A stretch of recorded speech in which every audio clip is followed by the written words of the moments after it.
Hey everybody, so today I'm going to do a tarot reading about the sun ingressing into Leo, which I just did a little bit earlier today.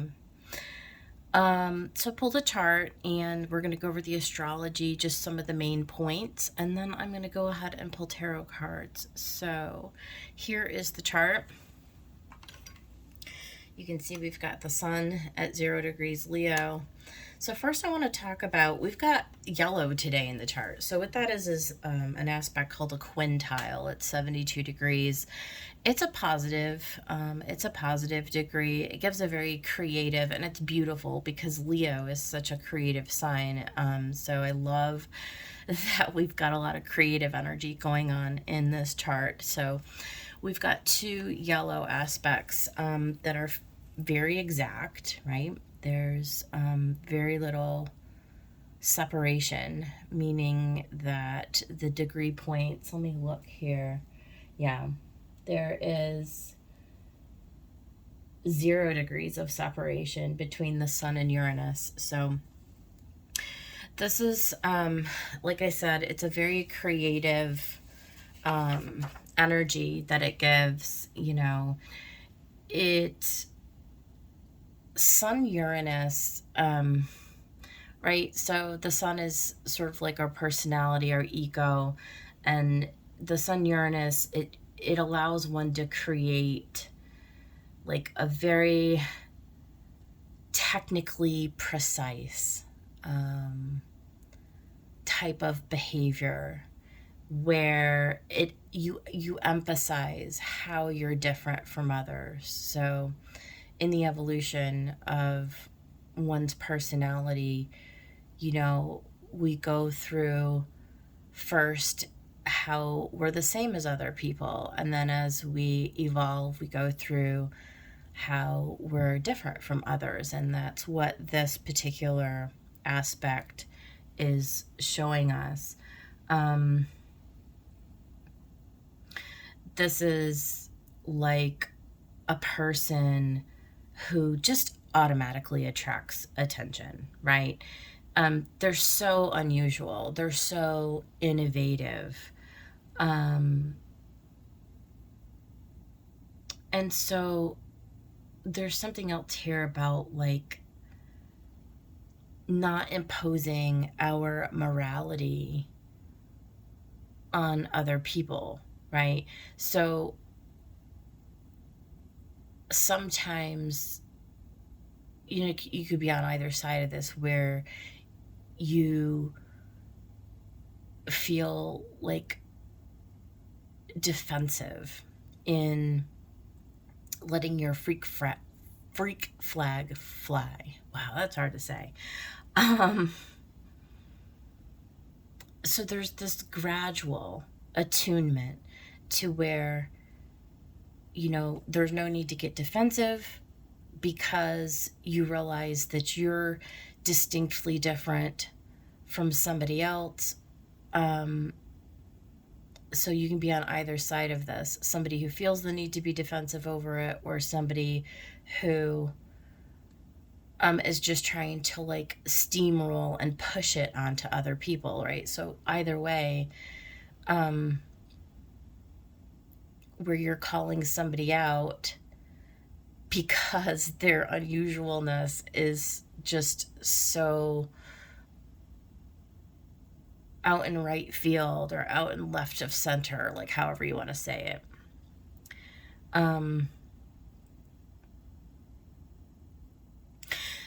Whatever it is, there's like a real like growth opportunity here to sort of like look at the ability to create. Now, just standing on its own, okay? Once we get into all of these other aspects, this is going to make sense for why I'm starting here, because it's like if we just lived life in a vacuum where we could just do anything we wanted with no ramifications, with nobody coming at us, without having to be responsible in the way that we use our gifts, right? Without having to consider other people, right? If we just lived by ourselves and we could do anything we wanted, this would be a fantastic um, a fantastic thing, right? Because it's just you going out in the world. And it's like, in a perfect world, you would go out and everybody would see how stunningly creative you are, and they would be automatically attracted to you. And in this, with a quintile, you do attract that, right? This is your ability to like attract a following. Think about characters that like Hollywood, you know, historically put out for us, and now we don't even need Hollywood to put out, you know, the Batmans and the right whatever. I'm not a movie follower, but you know what I'm saying. And now we have social media. Anybody can go on and they can and they do have followings, right? Because people love and appreciate, right? Following people who are just super creative, who are just not afraid to just sort of allow those differences to be seen in the world, right? So there's that. But then we've got this Jupiter. So we've got the Sun and we've got this Uranus, but then we've got this Jupiter. And this Jupiter makes a square to Venus, it makes a trine to Mercury, it makes another quintile to Pluto, and it makes a semi-square to Saturn. Sorry. So here's where you start to see some modification of this. Okay, what are the considerations here? Because we can't just go out into the world and just do it out, just do whatever we want. We don't live in a vacuum. We live amongst other people, and we just, like we live within a tribe, but we have to learn how to properly interact, right? So, let's start first with supporting the trine. The blue lines are always supporting, right? So you've got Mercury over here at 8 degrees of Leo.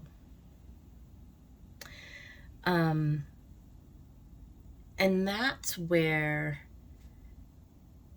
before you can start a new cycle, you have to reflect on where you've been, right? You have to reflect a little bit. You have to get quiet, okay? And then revelation comes before you can reveal and communicate to your audience, to the world, what you have discovered, what you know. Like there's some creativity going here. There's some innovation that's going on here. But it's recognizing that when you realize you're in a weak position, it's better to hold back until you gain better clarity. It's retreating, knowing when to push forward and when to hold back. So that's the Mercury in Leo and the Jupiter in Aries, which is all that fire energy, and it wants to just push forward. So there's wisdom going on here about not being careless with how you are speaking, and how you are putting yourself out there.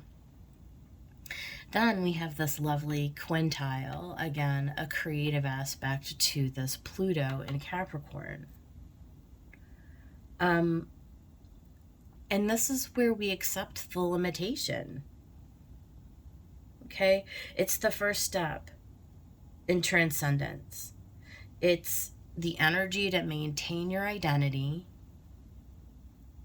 and security despite the limitations. And there is limitation when we're in Capricorn, especially with the Pluto retrograde. When Pluto goes forward again, we may see some of that transformative power to sort of push through any kind of like limitation or any kind of barrier. But right now, and Jupiter is fixing to go retrograde here pretty soon, you know. So Pluto is saying, don't allow the barriers or the limitations to stop you, but they are a consideration. And persisting on anyways, in spite of them. So there's that. Then we've got the semi-square from Saturn. And this talks about thinking that, you know, I'm on this path, right? Like, I'm just perfect the way you are, and you are.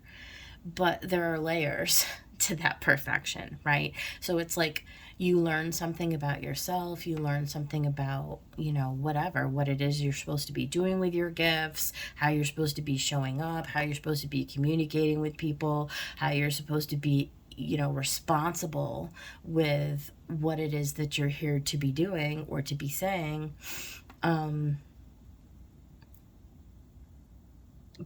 But you have, you know, using your principles, having principles, first of all. So there is, with Saturn, always a sense of responsibility, taking responsibility, doing the right thing. Okay, when you are in a position, especially in a public position, where you may be leading other people, like whether that's at work or in your family or in any position where people are looking to you, and with all of this quintile energy, this is about thinking about what situations do, you know, what roles do you fulfill in your life? What roles do you play? Whether you're just a, you know, and I don't mean just, but like whether we are parents to our children, whether we are leaders, you know, at work, CEOs, team leaders, managers, whether you're just an influencer on social media, whether, right? So there's many ways where we have to show up in a sort of like a responsible manner to our public in Aquarius, okay? So being principled and sensitive to the needs of others, okay? So I left the hard one for last, which is the square, and that's between Venus and this Jupiter, right? So Venus is at 6 degrees of Cancer, Jupiter, so it's got a little separation, 6 degrees to 8 degrees of Aries, but it's a square nonetheless. It's a difficult energy, right?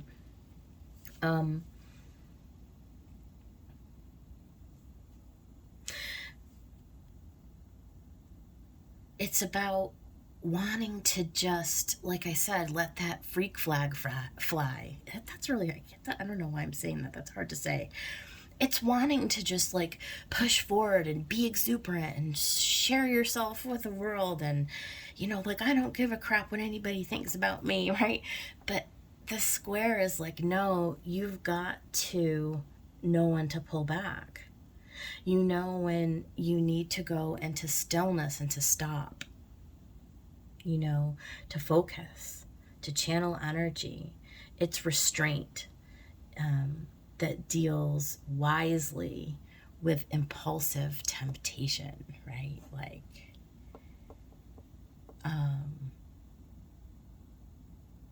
so yeah, that's what's going on today with the sun in Leo. So now I'm going to go ahead and we'll do a tarot reading. I'll be right back.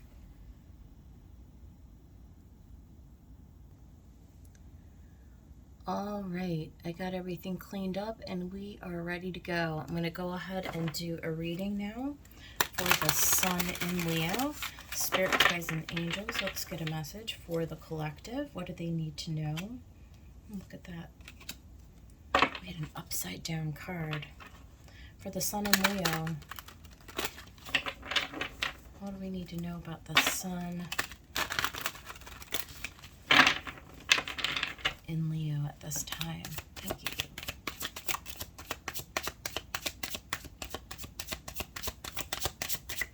Now let's see what we got out first. The Two of Cups. So love.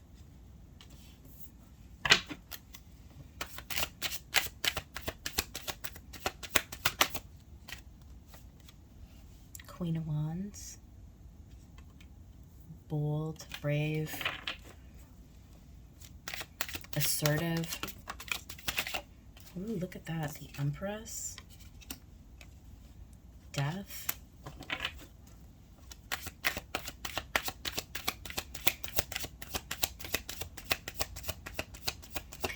Creating something new.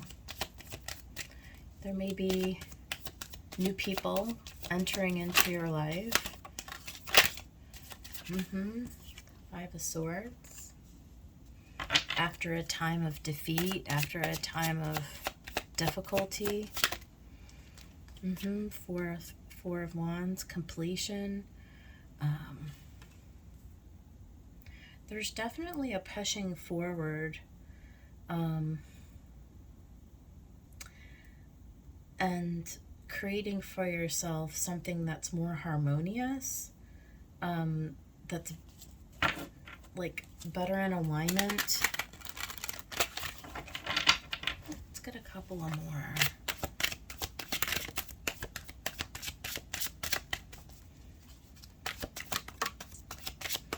Nine of Wands and Ace of Pentacles. And at the bottom we've got the Tower. Queen of Swords and the Wheel of Fortune and the High Priestess. I mean, this is a lot of big major energy down here. So there is definitely a gift to sort of begin again, no doubt about it. I think that the wheel has turned for a lot of people to realize that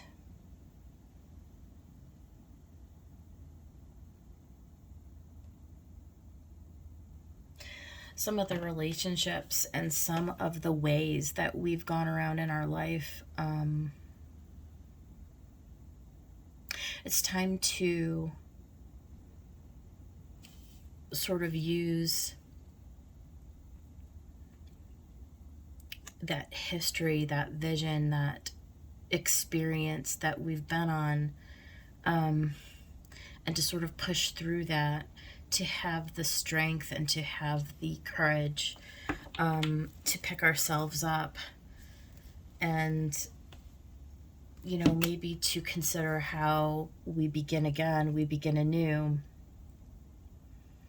The wheel is always turning, isn't it?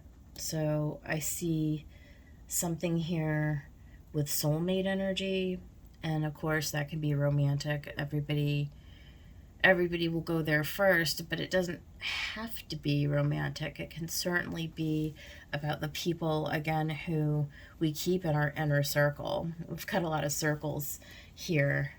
I'm just being drawn to all the circles. It's like our inner circles. So the people that, again, our inner sphere of influence. I feel like with the Sun in Leo, it's about how we move forward in a responsible way for those people. So whether it's with a lover, whether it's with a family member, whether it is with children, or certainly friends, right? It's about understanding where you may not have been treated the way that you want to. And so it's about stepping back and allowing relationships to end where they need to, right? Having the courage to do that, but also the insight with this Queen of Swords. The Queen of Swords will give you insight about where fate and destiny are meeting here, where it's time to,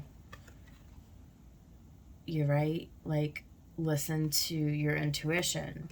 It's time to, well, here even furthermore, look at, let's even go further, Four of Pentacles, where it's time to let go of situations, people, and like things, right, to make a space for new opportunities to come in.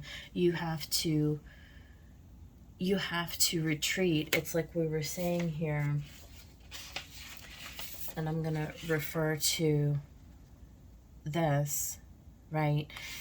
It's about knowing when you need to be still, when you need to retreat, when you need to give yourself that space and allowance for what's coming to come in. It's like you have to create a void. You have to create a space in order for the Empress, the Divine Holy Mother, to come in and to heal you in this process, right?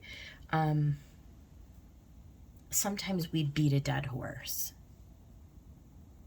you know? And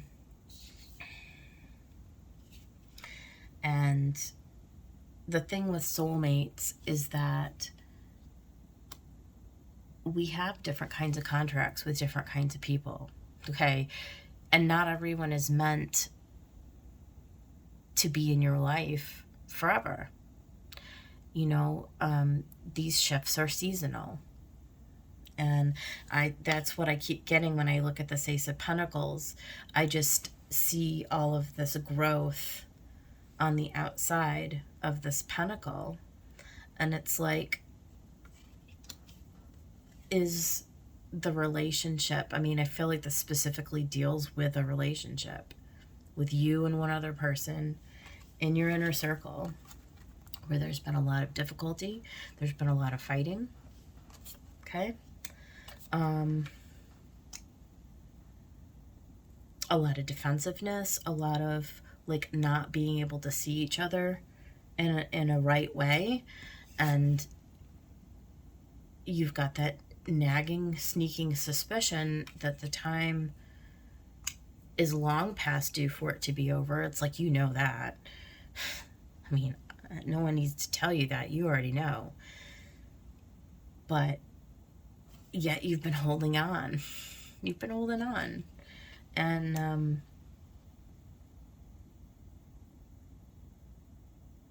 the sun in Leo is telling you that in order for you to continue that growth cycle, right? In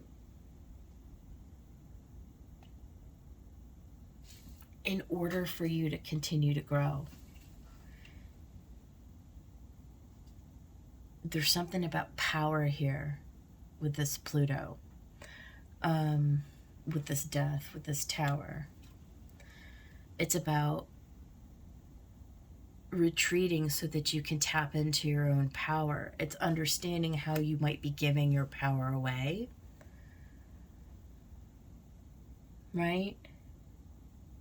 How you may be in a place right now feeling defeated. I'm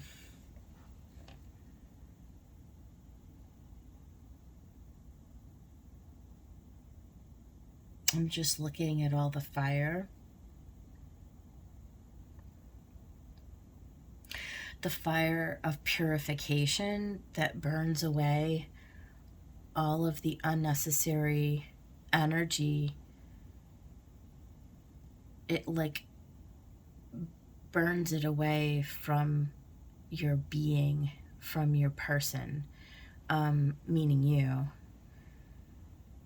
It allows you to emerge. It's like, okay, so I'm visualizing like after they do controlled burns in forests or in like right on land, in land management. What does that do? They burn it away so that new growth has an opportunity to come in. And that's what I'm feeling here. And then you allowing it. It's like, what was it? The aspect of,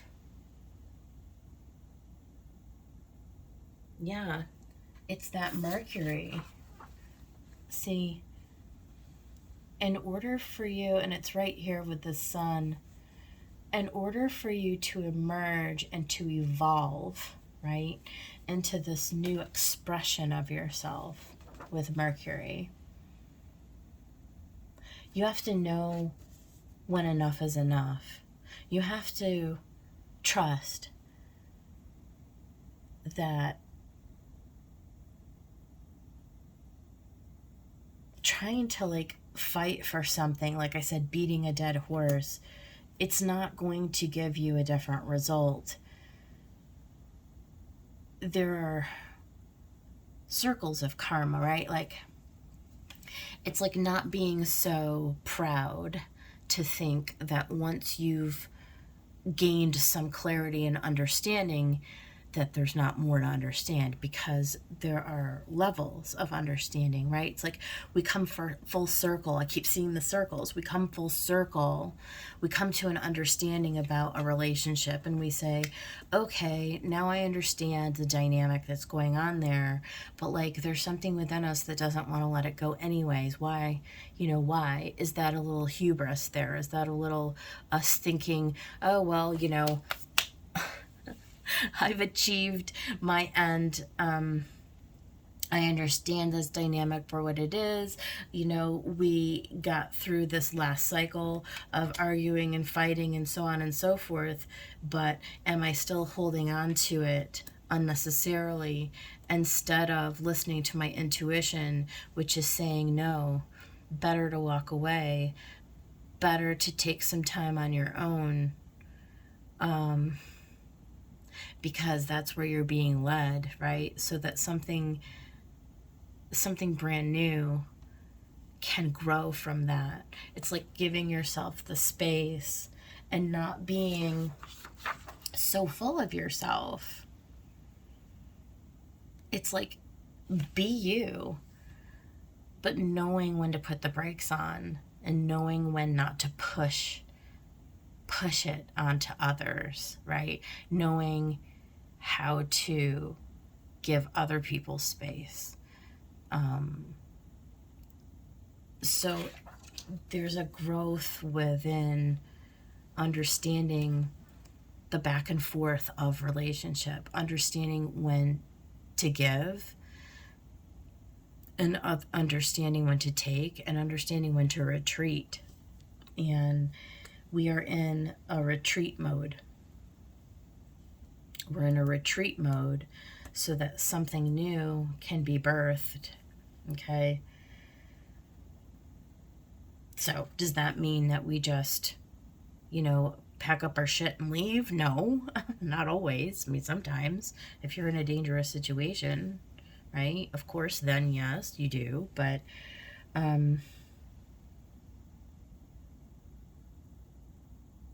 it's about being still. Sometimes it's not about doing anything. It's just about, like, reflecting.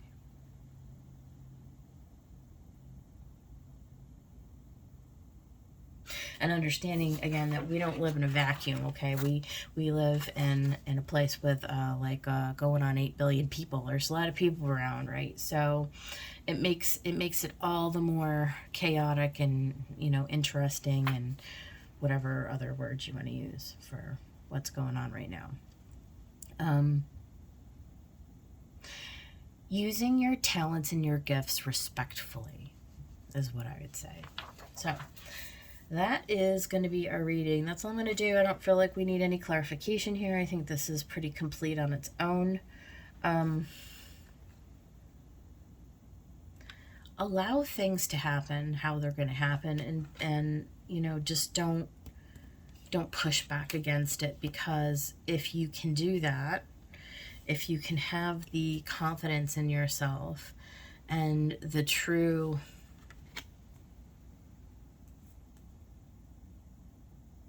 inner knowing, sometimes the most loving thing that you can do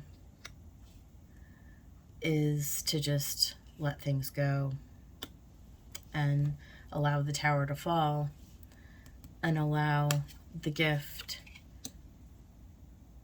of newness to sort of come in. And when you find yourself in a position where you're strengthened again, then you go back out into the world and you share what you've learned with others. And that That is the truth. Okay, you guys, that's it. I'll see you on the next one.